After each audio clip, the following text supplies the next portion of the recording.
Ayan, hello guys. Good afternoon. Nag-aano ako ngayon, afternoon snacks. Magti 3 o'clock na. Ayan. Sagutin lang natin ang isa sa mga tanong ng isa sa mga subscriber natin. Ang sabi niya, "Hi Nurse Can, saan mas okay mag-work? Sa big hospital or sa small hospital?" Yan. Nagkain na ako ngayon. Chicken tempura na nabili ko sa Costco. Prepared na to. And, hap, prepared na siya. Piprituhin or ilalagay mo na lang sa, anong tawag ito? Mm, sa air fryer para maluto. O kaya pwede mo rin prituhin.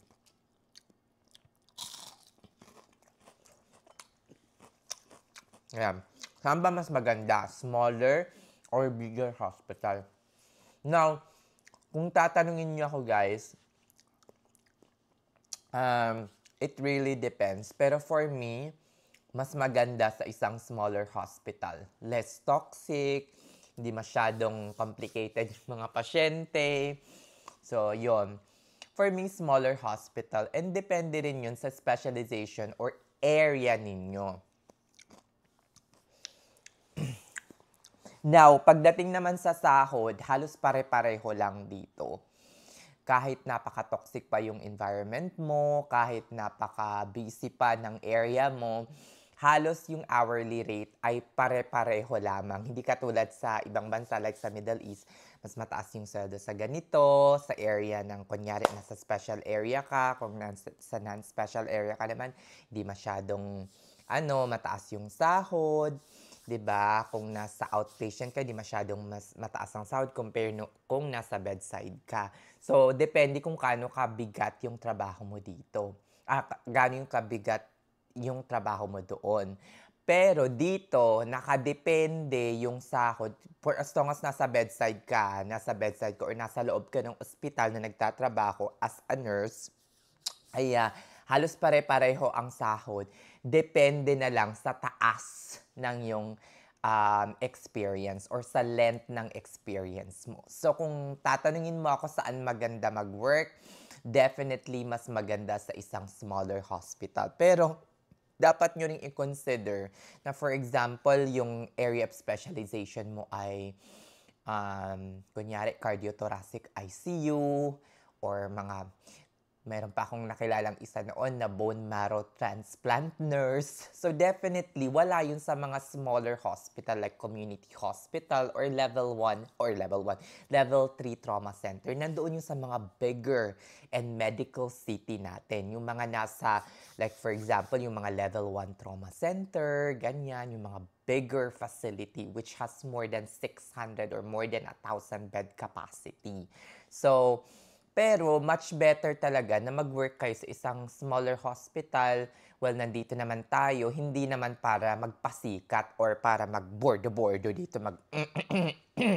Yung iba kasi, parang feeling nila, parang ikinaganda or ikinaano nila, parang ikinataas nila yung skills nila na sobrang, kung sobra na silang skilled, ganyan. May mga ibang tao, aminin man natin o hindi, na nang mamaliit ng ibang mga nurses because they work in a highly specialized area compare to their friends. May mga ganon. Hindi man natin sinasadya, sometimes nasasaktan yung iba nating mga colleagues when we talk about something that they really don't know or they cannot appreciate or they cannot relate. 'Di ba?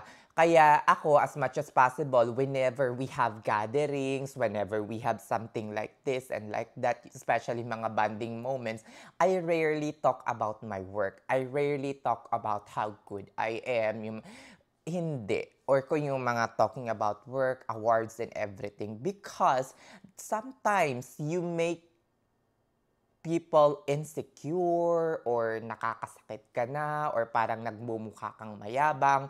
Whenever you have banding, guys, or whenever nagkita-kita kayo ng mga friends you, talk about your personal things. Do not talk about your awards, your Daisy Award, you're like this, you're like that, ikaw ang head nurse, ikaw ang charge nurse, ikaw ang parating nasusunod, takot sa'yo yung mga colleagues mo. No, don't talk about that. Talk about something about your personal. Don't talk about work at yung kayabangan mo or kung yung skills mo or kung ano man. Oo, may mga iba, sasabihin na naman ng mga mayabang, siguro mayabang din yung nakikinig kasi nayayabangan siya sa akin hindi naman ako nagyayabang. But on the other hand, ikaw talaga yung mayabang, aminin mo na ikaw na nakikinig. Char! Joke lang yun. Ikaw na nakikinig at naiinis sa akin, aminin mo, mayabang ka dong. Joke lang yun. Hindi naman tayo nandito sa video. Hindi naman ako nandito sa video na to para makipag-away sa inyo, guys. Pero, aminin man natin o hindi, sometimes kapag nagkikita-kita na tayo ng mga kaibigan natin, lumalabas yung pagkaano natin, yung parang ipagmamalaki natin ng sobra-sobra yung skills natin. I am working in a very big hospital. Ay nako, someday sisingilin ka rin ng kayabangan mo. O, diba? So, saan mas magandang mag-work? Definitely sa isang smaller hospital. Because our goal, why nandito tayo sa Amerika is to what? Nandito tayo sa Amerika para kumita ng pera, hindi para magkamal ng maraming skills or maging bonggang-bongga. Ang daming ang dito na may mga doctorate, na may mga masters, but they still choose to work and prefer to work in bedside because bedside nursing earns a lot of money compared to the management, mga ganyan, 'di ba?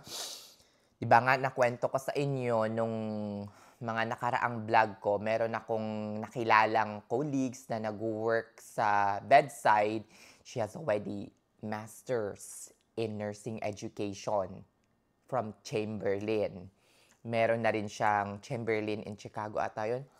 Tapos nag-NP siya ngayon. Siguro gusto niya maging NP. Because her master's degree doesn't pay a lot. Naging educator na nga yun, pero ilang buwan lang umalis na. Because of what? Because of the pay cut. So, laging pakakatandaan, wala yan sa laki ng ospital, wala yan sa kung sobrang skilled ka. Nasa sinasahod mo yan at kung papaano mo ito i-budget. 'Di ba? Paano mo laruin ang pera mo nang naaayon sa gusto mo at syempre in a way na makakaipon ka ng pera and invest it. The goal is for you to save money and invest it. That's it. Siyalak. Hindi para maging isang bonggang skilled nurse dito. Of course, that's one of the goal kasi magiging profitable and marketable ka when you transfer to another hospital if you are skilled. Pero, wag tayong parang lumilipad sa kayabangan. O hanggang dito na lang, siyalak. Saan mas maganda? Definitely mas magandang mag-work sa isang smaller hospital. Less stress, more money, more OT. Kasi makakapag-OT ka. Mainganyo kang mag-OT kung hindi naman toxic. Kung toxic, 'di ba? Ang ospital na pinagtatrabahuhan mo, kahit gusto mo pang kumita ay itutulog mo na lang, magpapahinga ka na lang, 'di ba? Kasi sige na, hanggang dito na lang, siyalak.